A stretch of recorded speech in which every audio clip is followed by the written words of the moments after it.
Okay, well, good afternoon, everybody, and welcome to today's webinar, which will be discussing opportunities at the University of Birmingham to support international staff mobility, both Birmingham staff going in overseas to visit colleagues in partner universities, and also opportunity to support colleagues from partner universities to come and spend time with us here in Birmingham.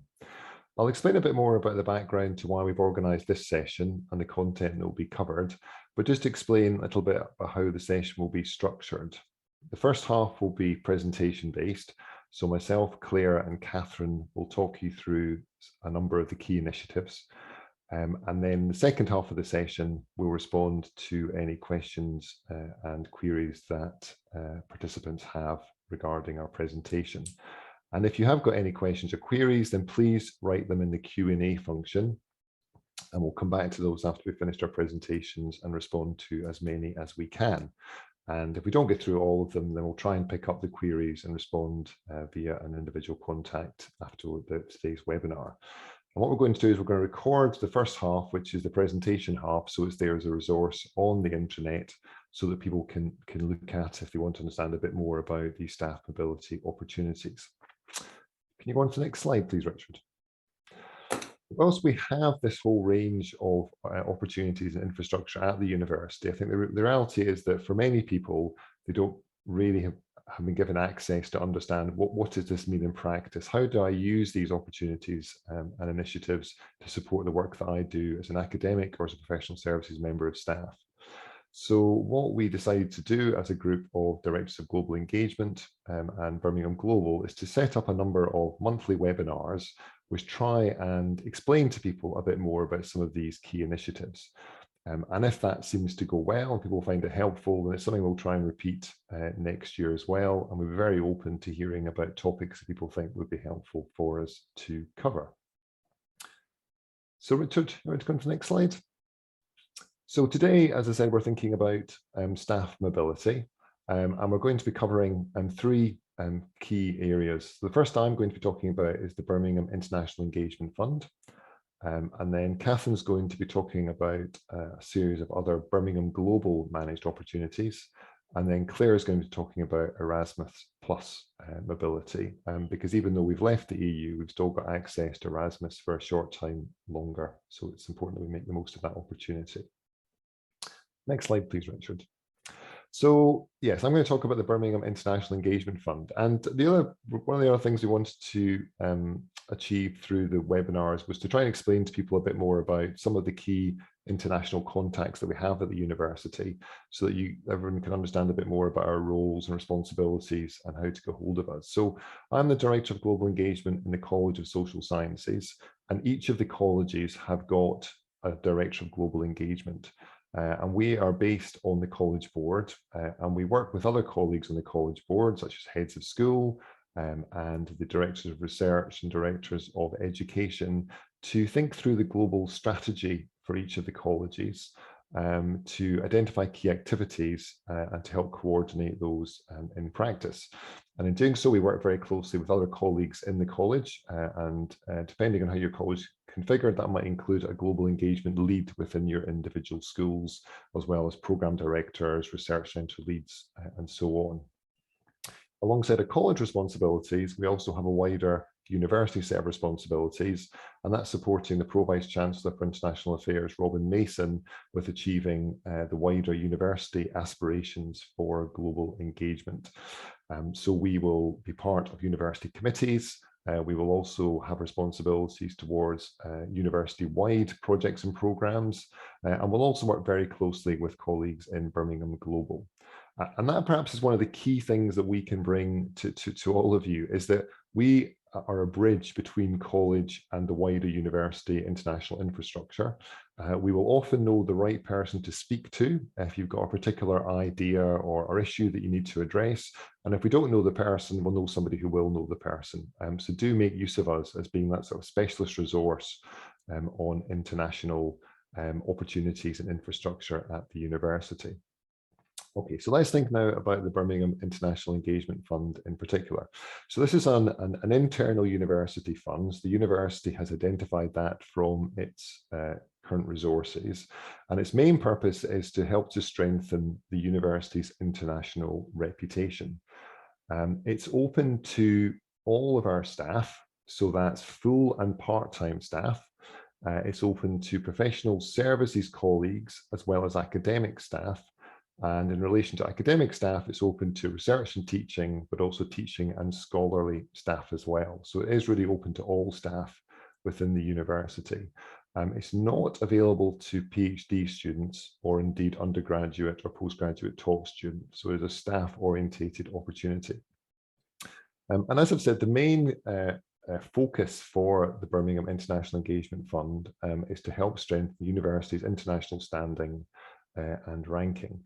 And why the university introduced this fund was that whilst there are quite often opportunities, particularly for research colleagues, to perhaps use other external grants to do with research projects, or indeed perhaps an educational-based program to support international travel, there's other types of activities that we could do as a university to improve our international ranking, but it's very difficult to secure those external funds for. And also sometimes before we get to the stage of being able to make a bid to an external fund, we need to have a more detailed discussion with collaborators and our international partners about some of the detail of that. So that's what the Birmingham International Engagement Fund is there to do. And when we think about international reputation, one of the things we often first think about is research. So are we attracting prominent research grants of decent size? Are we doing research outputs that are seen as being internationally world leading? And the Birmingham International Engagement Fund would certainly want to support those activities. But our international reputation is much more than that. It's also about our teaching. Are we providing a range of innovative programs that are going to be received well by students in other countries? Are we working with employers? Because an employer's sort of view of us as a university is an important part of the ranking. So we're looking at employability schemes with international employers and so on. So it is research, but it can support other activities that are much wider than research. And so the first criteria is that it has to be able to be seen to make a contribution to strengthening our international standing and ranking. And then alongside that, there's four other criteria which we'll think about. The first is that, are we going to get some tangible outputs? So there is clearly value in having discussions with colleagues and discussions in person. But in terms of being able to prioritize for funding through the Birmingham International Engagement Fund, we do need to see a potential benefit for some constructive and tangible outputs from that activity. So why is it getting together with international colleagues at this point in a project's development is so important and so relevant, and what will lead to? The second thing is, so we're very keen at the university on developing much more kind of established partnerships with international institutions. So again, will this contribute to our partnerships either with current institutions or indeed with new institutions that we think could be of real benefit and add value to our work? So it's, if you start off with places like the U21 or bilateral agreements, that's not a bad place to start in terms of thinking who would be a potential collaborator to be supported through BEEF. But it is much, much more than that. One thing I would say is that if you're going to engage with another university outside those established partnerships, you need to make a really strong case for why this is a university that would add to our standing. So if another university's top 100, that would be an obvious proxy indicator. The other university could be outside the top 100, but you just need to make it clear why this department or research centre that you're engaging with is prominent in its field. So that'd be an important aspect of the application to make clear. We also want to make sure that the applicant can give us confidence that they're going to be able to undertake and deliver the activities and achieve the outputs that are expected. And we also want to think about the value for money for the application. And I guess there's two aspects for value for money that we'd consider when looking at an application. One is, have costs been kept down? We do recognise there are costs for travel, for accommodation, perhaps for visas, etc. And those are all costs that we can include, but we just want to make sure we've got good value for money for that. And the other aspect for value for money is value for money for the Birmingham International Engagement Fund. So for example, is there a contribution from the school, from a research project, or indeed from another external source. And it is possible to have a Birmingham International Engagement Fund proposal approved without such additional funding, but it does help the case if you can show that it's going to be contribution from another source as well. Next slide, please, Richard. So the process is relatively straightforward. What we'd always say is that before you actually put in a proposal, do please speak to your head of school and/or your school global engagement lead just to talk through what you want to achieve and if there's a potential of other funds contributing to it. Also share before you formally submit with your college director of global engagement. As I'll explain in a minute, all the applications to the BEEF will come to your college director and global engagement lead first. So it's helpful if we can have some early conversations about what you could do to strengthen your proposal or whether or not indeed your proposal would be eligible at all. Having done those early conversations, there's then an online portal which you can find very easily through the internet. And it just asks a very straightforward online form, which basically asks what the proposal is going to do, what the outputs are, and helps you to provide some evidence to rationalise it.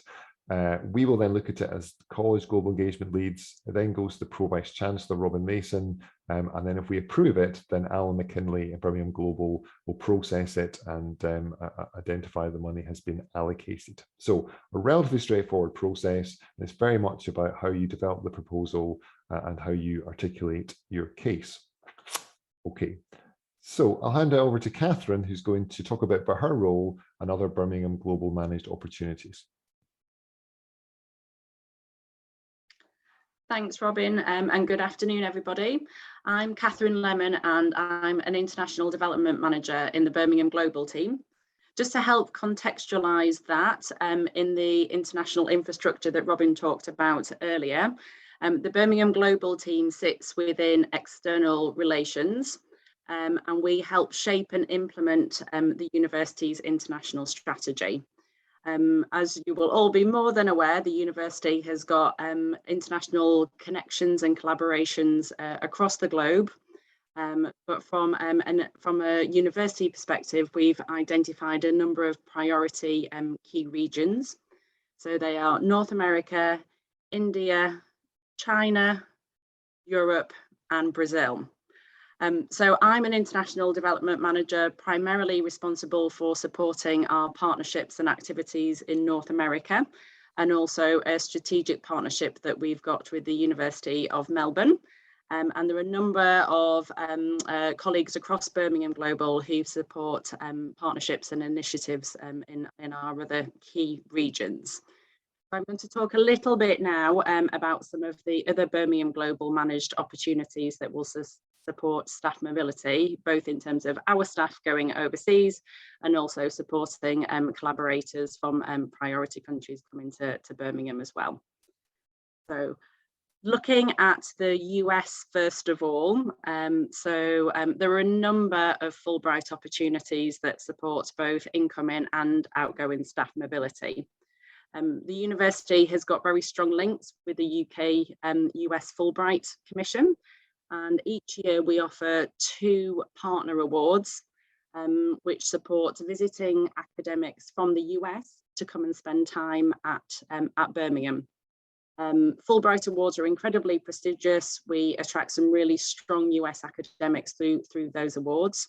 We're delighted that we are one of just a few UK universities that offer the Fulbright Distinguished Chair. This enables a prominent US professor to spend up to 6 months working with collaborators at Birmingham in any subject area. We also offer a Birmingham Fulbright Scholar Award, which enables a US academic to come and spend between 3 and 9 months, again in any subject area, to work with researchers at Birmingham. Applications for the 2023-24 awards will open early in the new year. So they'll open early February and close in September. So do please look out for more information when those calls go live. There are also a number of other Fulbright opportunities I wanted to flag. One is a brand new initiative, the Fulbright Global Challenges Teacher Award, which enables academics from the UK to work with a partner in the US to engage in collaborative online international learning opportunities. The call for that inaugural award is open at the moment and closes on the 13th of December. There are also a number of awards open for UK academics to apply to spend time in the US. So there are grants that last between 3 and 12 months at any accredited US university. And there's a link there with more details on the Fulbright Commission website, but you can also contact myself if you have any questions about the Fulbright Awards. Moving to the Bridge Seed Fund, as I've said, North America is a key strategic region for the university, and our key partner is the University of Illinois at Urbana-Champaign. We've had a formal relationship with Illinois since 2014, and one of the key schemes within the Bridge Partnership is the Bridge Seed Fund. It's a joint annual pump priming seed fund. Each institution invests $100,000 annually into that fund, and to date we've been able to support 90 projects. The Bridge Fund supports collaborative engagement between colleagues at Birmingham and at Illinois, and there are 3 specific grant types. 1, initiation grants, which support new collaboration between academics at Birmingham and Illinois. Implementation grants help support existing collaborations between Birmingham and Illinois to really help further develop those opportunities, leading to strong outputs.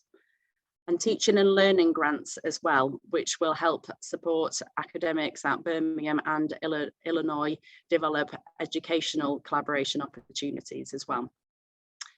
So the Bridge Seed funding is allocated locally. In terms of staff mobility, Birmingham will support the costs associated with a Birmingham academic travelling out to Illinois, and likewise Illinois will do the same.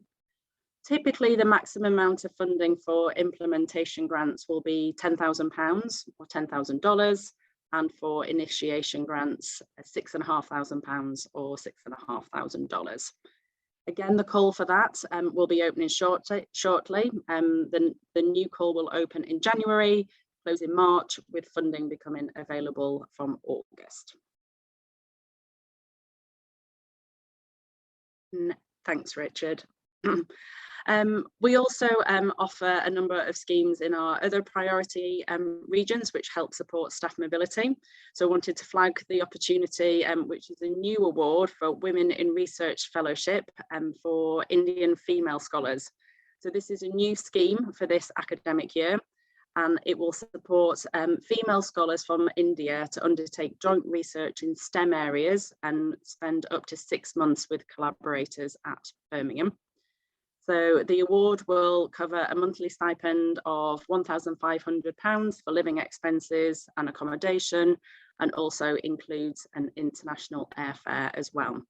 As I say, this is a new award, and if you'd like further information, my colleague Wenwei Wu, who's the International Development Manager for India, can help provide answers to that. And moving to Brazil. We again have a similar visiting fellow scheme. The Brazil Visiting Fellow Scheme has been in operation for several years and is a really successful and popular program. It enables academics from a Brazilian institution to come and spend up to 3 months at Birmingham working with collaborators here. Again, it covers a monthly stipend of £1,500 plus airfare as well. And the intention is that the next call will open in summer 2022. The university also has a joint pump priming fund with FAPESP, which is the state funding council for the state of Sao Paulo.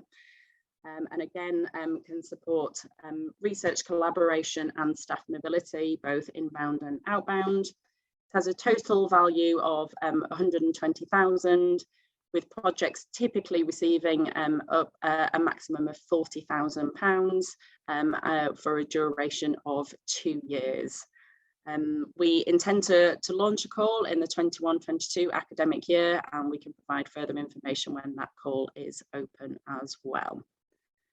So that just gives a bit of a brief overview of some of the specific regional mobility schemes that we operate. And I'm now going to pass over to Claire, who's going to talk about opportunities for staff mobility through Erasmus.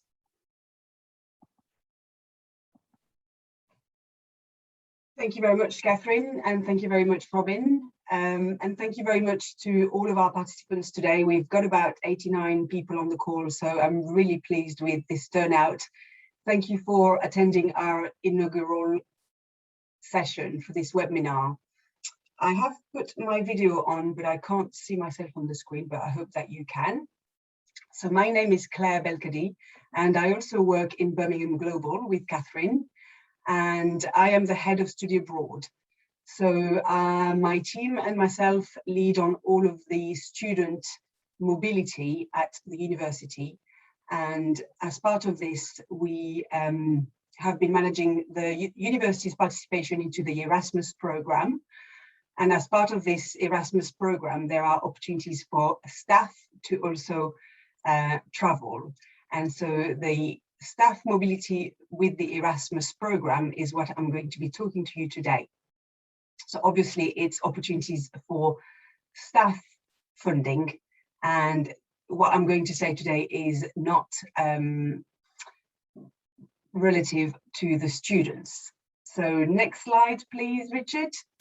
So with regards to staff mobility with the Erasmus funding, as Robin Miller said earlier, yes, we have left the Erasmus program, but the funding that we have at the moment is leftover funding from Erasmus School in 2019 and 2020. So unfortunately, this funding is not going to exist forever, but there is a subsequent significant amount of funding left over to be used through the Erasmus program that I'm hoping that after today's presentation, you will be able to reach out to. There is two types of Erasmus staff mobility available. One that we called Key Action 103, which is for staff mobility within Europe. And the one that we call the Key Action 107, which is Erasmus staff mobility outside Europe. And to find out more information about this scheme, I encourage you to go onto the intranet for Birmingham Global and to click on the funding opportunities section and to click on Erasmus staff mobility, which is where you will be able to find all the details for those schemes. Next slide, please, Richard. So there are two types of mobilities that you can do depending on what you would like to do in country. You can do a teaching staff mobility or a training staff mobility. They are very similar, but if you choose to go for a teaching staff mobility, you will have to deliver a minimum of 8 hours of teaching per week. If you decide to go for a training staff mobility, then you don't have to do any teaching. Both of these mobility types within Europe, you can go from 2 days to 2 months. And the stipend that you will receive is calculated by the number of days that you are in country, and you get a travel grant on top. So if you follow the steps on the Birmingham Global intranet that I referred to earlier, you will be able to click on the list of partner institutions within Europe with whom we currently have an exchange partnership that includes staff mobility. And I invite you to go and see those at your leisure. Next slide, please, Rich. Erasmus staff mobility outside Europe is also possible. And this is called international credit mobility. The funding for this is limited to a certain amount of countries, and the dates are very critical for part of the funding that we have. So as you can see on the right hand side of my screen, you have Ghana, Indonesia, Israel, Jamaica, Russia, and the United States that are the countries that we have succeeded at obtaining funding to travel. This is European money that the European Commission has provided to the University of Birmingham for us to go and enhance our relationship with the partners that you see on the screens. For the ICM mobility, you need to travel for a minimum of 5 days. So that's 5 days in the country, nearby or within the institution that you see on the screen. If your mobility is much longer, of course, it can allow you to visit other partners that are in the nearby area or even in the country. So one thing to note here is that for Ghana, Indonesia, Israel, and USA, we have some funding that must absolutely be used before the end of July 2022. So I really encourage you to consider if you would be able to do some projects in those countries and with those partners. For ICM funding available until July 2023, we have Jamaica and Russia, and also more funding for Ghana and Israel. Next slide, please. So, as I said before, the amount of the grant is calculated on a per day, which is roughly in Europe between 140 to 180 euros per day. And you also get a one-off travel payment, which will vary depending on the destination and the distance of your destination. The exact amount will be confirmed once you have proceeded with your application and your application is approved. All I can say is that, as I mentioned before, we have a significant amount of funding left over. Next slide, please. So with regards to the application process, I just wanted to give you a very, very quick rundown. Again, you go to the Birmingham Global Funding Opportunities section, you click on Erasmus Staff Mobility, and you will have an access to the application form. The link on the screen is interactive as well. So when you have access to the presentation after this webinar, you will be able to click directly on it. Once you have completed your application and you've submitted it online, please also email a member of my team below to confirm your interest and also to confirm your dates. So with regards to the current funding, I have now pushed the deadline to the 31st of December 2021 for the first round. When you go online, you may see that the deadline was already at the beginning of December, but for the purpose of this webinar, I have pushed the deadline to give you additional time to think about your projects. What we would really appreciate is that if you are going to apply for this funding, please give us some notice and don't expect to apply on the 5th of January and being able to travel on the 6th of January. So we would probably request a minimum of 2 to 3 weeks between the time your application is submitted and the dates that you intend on traveling. If you are able to develop a project after this deadline, please get in touch with us and we will let you know if there are still funding available. And I think this is my last slide. So thank you very much for your participation. I'm guessing that Robin Miller might come back to the stage now to discuss the last slide and take up some questions. Thank you very much. Yeah, thank you. Thank you very much, Claire and Catherine. So we've had a few questions, which is great. The first couple of questions were asking about whether the slides would be available from today. And yes, we'll send out the slides from today for everybody who has participated. And we're also going to share the recording from the session as well. And then those will be more generally available on the intranet page on Birmingham Global. So yes, all of it will be available for future downloads, and do have a look at those. We've had some more questions here. So for the Birmingham International Engagement Fund, somebody's asked, would it be attractive to engage with multiple universities at the same time, with an example of universities in Vietnam? So yeah, potentially yes, because obviously that would potentially increase the impact by involving a number of partners. What I would say is, again, is to develop a sort of summary overview of that, talk to your school, and then talk to your Director of Global Engagement lead in your college. There is a high degree of flexibility within the Birmingham International Engagement Fund in terms of what the activity is, and it doesn't always have to relate to staff mobility. There's another way that you can promote international reputation that you can't find funding for elsewhere. So yeah, I would say share that idea, and then they'll be able to give a bit more concrete feedback when they've got the detail.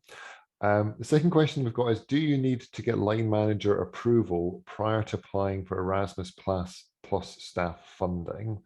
I don't think we formally ask if that's been approved as yet, as when you apply for it, but clearly, I think from our perspective, it would make a lot of sense to talk to your line manager about that, because that will require you to be off site of the university and so on. So Claire, do you want to, I think that's right, but I think we just certainly encourage people to discuss it, I guess, and to get overall support of their department and the school. Yes, thank you very much, Robin. I mean, it's fair to say that the funding is available for the staff. Of course, you need to have line manager approval prior to traveling. You can apply for the Erasmus funding, and you know, if you're, for instance, worried that you may not have time to get the approval before the deadline, you can apply, but we will certainly ask that you have prior line manager approval before you travel.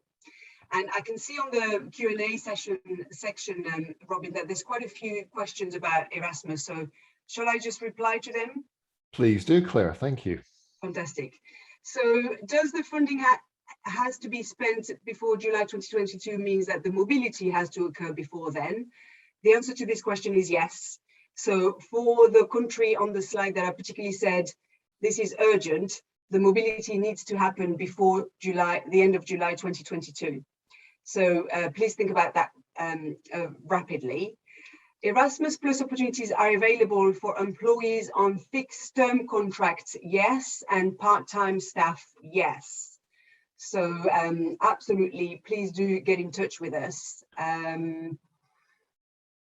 Okay, thank you. And the next question, I think, is for me, which is the Birmingham International Engagement Fund. How broad specific a single endeavour should be, e.g. one research via project via building multiple universities and programme franchise?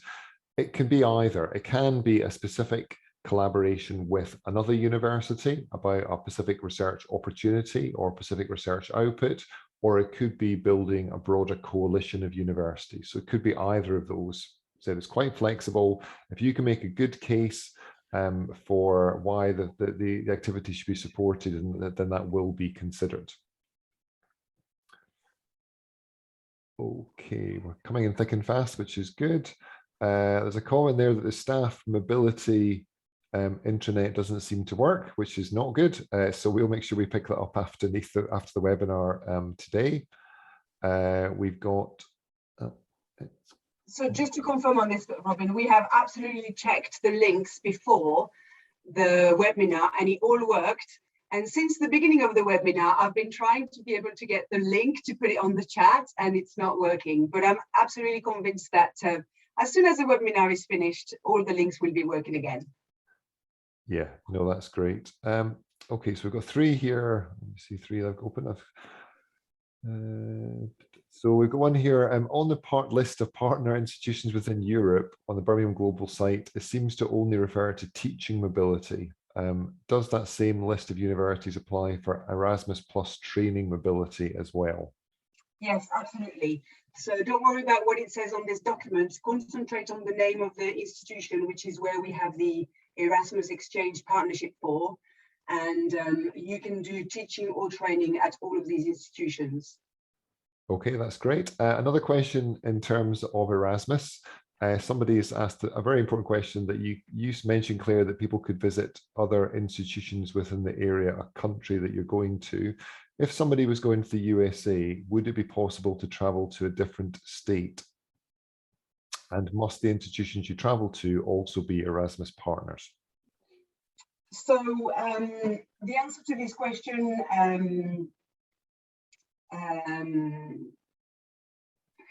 is up to the judgment of the participant. At the end of the staff mobility, you will be asked to complete a report, and this report is submitted to the Erasmus online live mobility tool that regulates our funding. And so whilst you are able to use the ICM funding to get yourself to the country and to the partner with which we have the funding, if it's a very long mobility that you're doing, you will have to provide evidence of what you've been doing during the project. Any sort of cost that is not related to that particular partner, for instance, would not be able to be covered through the Erasmus project. But I'm happy to take questions offline about this, Robin. Yeah, no, that's great, Claire. Thank you for that. Yes, and I think as you can tell, we're really keen that we've got quite a short-term opportunity for this mobility. We're really keen to be as flexible as we can. So do please come through with queries, etc. Somebody else has asked, Claire, is it possible to participate on more than one Erasmus Plus mobility, so training and teaching? Could you have two different bids, I guess? Yes, I guess you can have two different bids if you get in quickly enough. And I mean, obviously, after today, we will have to see how the funding becomes competitive, because we haven't got an indefinite amount of money. So we'll be looking at all of the applications received before the deadlines, and we'll be making our judgments. If there is enough funding to support two different mobilities, and you have a line manager approval for both of the mobilities, then by all means apply, and we will do our best to support it. Great. Okay. And then Sophie Sinclair has raised a really important question about it. Are there some examples available of previous successful case studies, especially relating to professional services colleagues? So yeah, that's something we picked up, Sophie, actually, when we're planning today's webinar. That'd be really helpful to have just some examples of how people have used funding opportunities, whether it's a fellowship or whether it's Erasmus Plus or whether it's International Engagement Fund. So I think we can develop those. They're not on the internet as yet, but we'll prioritize getting those up in the next few weeks, etc. Just to kind of bring to life a little bit about how people use the funding and the sort of outputs and impacts that they had. So that's a really helpful suggestion. So thank you for that. One person's asked about 4 applications that may require information on sustainability. Is there any guidance on how to address that? Catherine, Claire, is there anything on sustainability, or is that something that we need to provide a bit more guidance on? At the moment, sustainability isn't particularly a criteria that the project through Erasmus need to meet. So it's probably something we need to think about further. Yeah. Okay, that's great. And again, a helpful prompt for us to remember to develop that within the future guidance, etc. And then another question, Erasmus, would you be able to visit multiple Erasmus Plus partners in one country through the funding, or should you be based solely within one institution throughout? Okay, so if you're going on Erasmus Plus in Europe, and you do a bit of a hop on a different country and different partners, I think this will be absolutely fine, and it will all be based onto your one application. For the ICM funding, it's more critical that there is evidence that some substantial work is being done at the partner for which we have received the funding for. So, you know, if you're doing a 5-day mobility to Indonesia, to one of our partners there, and you want to spend half a day maybe doing something else, it may be suitable, but the majority of your time within that mobility needs to be spent at that partner. With mobility in Europe, it's more flexible. Okay. Thanks, Claire. And another question in terms of Erasmus Plus, which I understand why, because it's such a short deadline and exciting opportunity. Can we give some examples of the type of work that a staff member would do under Erasmus Plus training mobility? And is this something that you'd have to develop before you put in the application, or could you do it after you are awarded the funding? I think it's probably fair to say with that we'd expect people to have a good concrete idea of what it is they're going to be doing when they go there. But also it depends whether the staff member is an academic or a professional service member. So for academic colleagues, one of the reasons you can use Erasmus Training Mobility for instance, is to go and explore the development of new exchange partnerships in country. And I know that mobility for students is very high on the agenda for probably all of you who are participating in this webinar today. So Erasmus Training Mobility is going to visit a partner, looking at their portfolio, looking at the syllabus of their modules, and really understanding what's the offer for the Birmingham student if they were to go on student mobility there, and looking at exploring how you can deepen the relationships between a student and staff exchange agreement to perhaps doing other activities in the future, and vice versa, training the staff at the receiving institution on what would be the offer at Birmingham. If colleagues who are listening are professional services colleagues, you can go and do a project specifically for marketing, for instance, and try and understand how do your host institution develop their international recruitment strategy. Or for instance, an actual example is my colleague from Birmingham Global, Julie Core, who runs the Birmingham International Summer School, went on a Erasmus training mobility, and she visited one of our partners in the Netherlands to look at how they develop their summer school. So it really depends on what's important in your agenda and the type of colleague that you are, that will determine what you do when you're on site. Thanks, Claire. And Catherine, we have a question for you. Is there a maximum amount that can be applied for in Fulbright? Thank you. For Fulbright, talking about the incoming Birmingham Fulbright Partner Awards, it's more a maximum in terms of duration. So for the Distinguished Chair, that's for a maximum of 6 months.